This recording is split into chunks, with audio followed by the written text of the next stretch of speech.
कैसे हो आप सब? उम्मीद है कि आप बेहतर होंगे, अच्छे होंगे और आराम में होंगे। आइए, जैसा कि आप देख रहे हैं बोर्ड पर कि शून्यकों और गुणांक के बीच में संबंध स्थापित करें, है ना, relation between zeros and coefficient.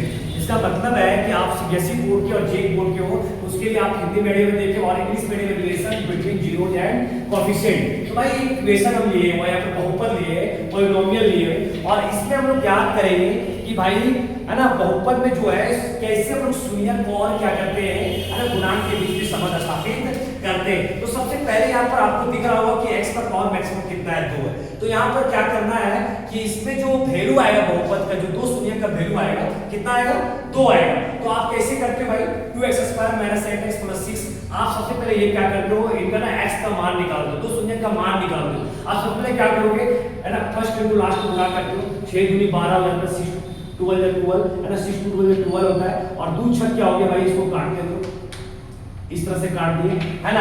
तो भाई यहाँ पर क्या आ रहा है, 2 6 12, 2 6 12 हो गया, फिर यहाँ 2 6 हो गया। क्या 4 और 3 को जोड़ेंगे तो 8 आएगा? नहीं आएगा।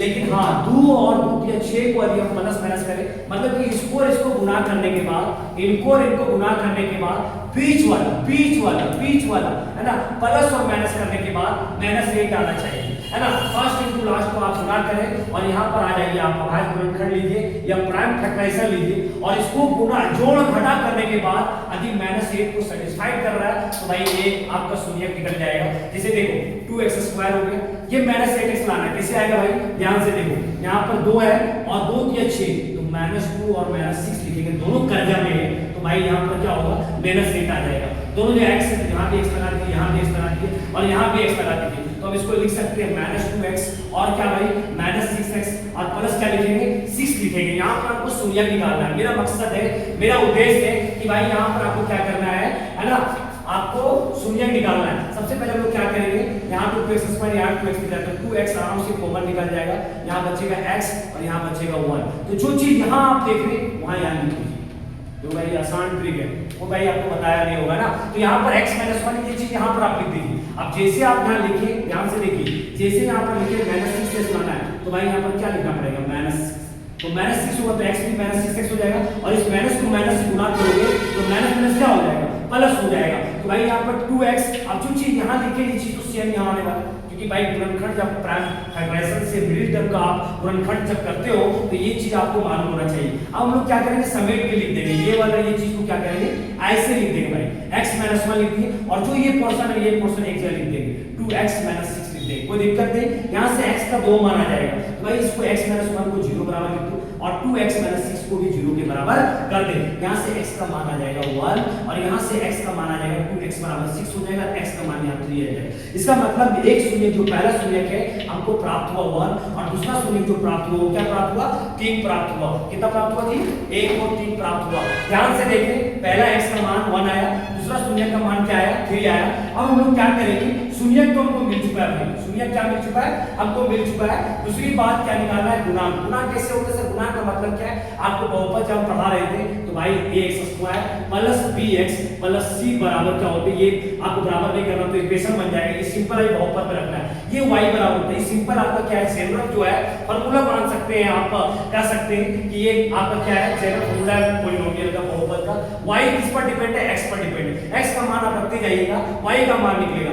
x किस मान पर y का मान 0 देता है, इस वही शून्यक होता है। तो सबसे पहले हम लोग क्या करेंगे, ये x² का कोफिशिएंट है, देखो ध्यान से, कोफिशिएंट का मतलब है गुणांक, गुणांक का मतलब है गुणा प्लस अंक। देखो गुणांक, गुणा प्लस अंक, है ना। तो इसका मतलब है कि इस x² का गुणांक क्या है, a है, और x का गुणांक क्या है, b है, और यहाँ पर कुछ नहीं लिखा, मतलब x का पावर 0 का गुणांक कितना है, c है। तो यहाँ पर सबसे पहले हम लोग करेंगे कि इसको जो पहला जो शून्य आया है, इधर अप्रोच देखो इधर, है ना, ये जो पहला जो है शून्य जो है इसको मान लेंगे अल्फा, क्या मान लेंगे, अल्फा, और इसको क्या मान लेंगे, बीटा मान लेंगे। मैथ का मानने वाला साइड है भाई, तो ये अल्फा और बीटा मान लेंगे। अब एक शून्य मान लिया, अल्फा एक बीटा मान लिया, तो हम जानते हैं कि अल्फा + बीटा बराबर होता है, ध्यान से देखो, -b/a, -b/a होता है, क्या होता है, -b/a होता है। इसका मतलब इस माइनस को साइड रखो या माइनस को बाहर रखो, और b क्या है, b भाई x का गुणांक है, b क्या है, x का गुणांक है। तो लिख दो भाई, थ्योरी के अनुसार आप लिखते जाइए, x का ये गुणांक है, कितना है,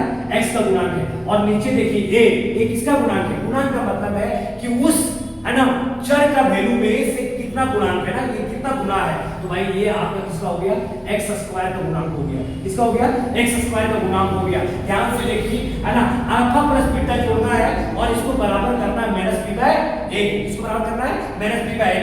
तो अल्फा का मान कितना है 1, कितना मान है 1 और बीटा मान कितना है 3, तो यहाँ लिख दीजिए 1 + 3। ये दोनों देखो लेफ्ट हैंड साइड और राइट हैंड साइड यदि हम बराबर कर लिए तो इन दोनों के बीच में संबंध स्थापित हो गया और ये क्वेश्चन क्लियर हो गया। ध्यान से सुनते जाओ बच्चों, है ना। देखो क्या है, अल्फा का मान कितना लिखिए 1 और बीटा का मान कितना लिखिए 3। अब बी का मान आपको ढूंढना है, यहाँ से बी का मान इस इक्वेशन ये देखना भाई, इसी का हम x का मान लाए तो इसी का वैल्यू रखेंगे ना, इसका वैल्यू देंगे। ये थ्योरी है, ये कॉन्सेप्ट है ना आपका बहुपद का। तो भाई यहाँ देखो b का मान में क्या रखेंगे, तो x का गुणांक है, माइनस पहले से ऑलरेडी लगा हुआ है, b में यहाँ क्या ऑलरेडी पहले से माइनस 1 है, तो भाई आप लगाओगे यहाँ पर माइनस 1। ध्यान से देखिए a का मान में क्या लिखा हुआ है 2 लिखा हुआ है, तो 2 लिखोगे। ध्यान से देखो माइनस और माइनस क्या हो जाएगी, प्लस हो जाएगी, है ना भाई। तो 1 तो 2 से भागा लगाओगे तो क्या आएगा 4।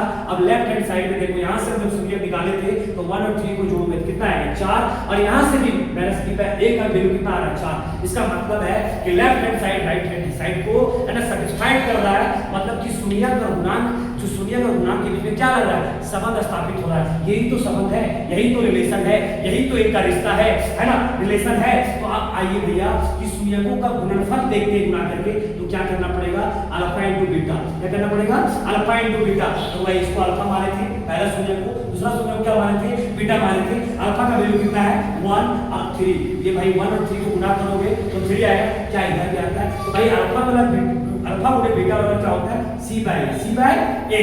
c क्या है सर, c क्या है अचर पद है। कितने पद है अचर पद। जो लास्ट पद लिखा जाता है c को तुलना करो यहाँ से इस इक्वेशन से, जो लास्ट पद है उसको बोलते हैं अचर पद, कांस्टेंट पद, है ना भाई। ये 6 है, तो भाई यहाँ पर a का मान, a का क्या है, a का मतलब होता है कि x स्क्वायर का गुणा है। किसका गुणा है भाई x स्क्वायर गुणा। इंग्लिश मीडियम बच्चे बोलेंगे, है ना, इसको कांस्टेंट टर्म और इसको बोलेंगे the coefficient of x square, the coefficient of x square. तो c का वैल्यू 1 × 3 आएगा, और यहाँ c का वैल्यू कितना दिया हुआ है 6 दिया हुआ है, तो भाई 6 लिख दीजिए। a का वैल्यू यहाँ पर कितना दिया है 2 लिखा हुआ है, तो 3 को 3 आ जाएगा, और 6 और 2 को तुमने भागा लगाओ 3 आ जाएगा। इसका मतलब LHS और LHS यहाँ भी बराबर आ रहा है। इसका मतलब है कि अल्फा प्लस बीटा शून्यकों का योगफल माइनस b बाय a को सैटिस्फाइड कर रहा है, और यहाँ भी अल्फा गुणे बीटा बराबर c बाय a को क्या कर रहा है सैटिस्फाइड कर रहा है। अब इसको और डिटेल में समझना है, अच्छे समझना है, पूरा चैप्टर समझना है, तो भाई श्योर इस चैनल को भाई आप लाइक करें, शेयर करें और लोगों तक पहुंचाएं, जानकारी दें कि इस तरह से आपको समझाया जाता है यहाँ पर।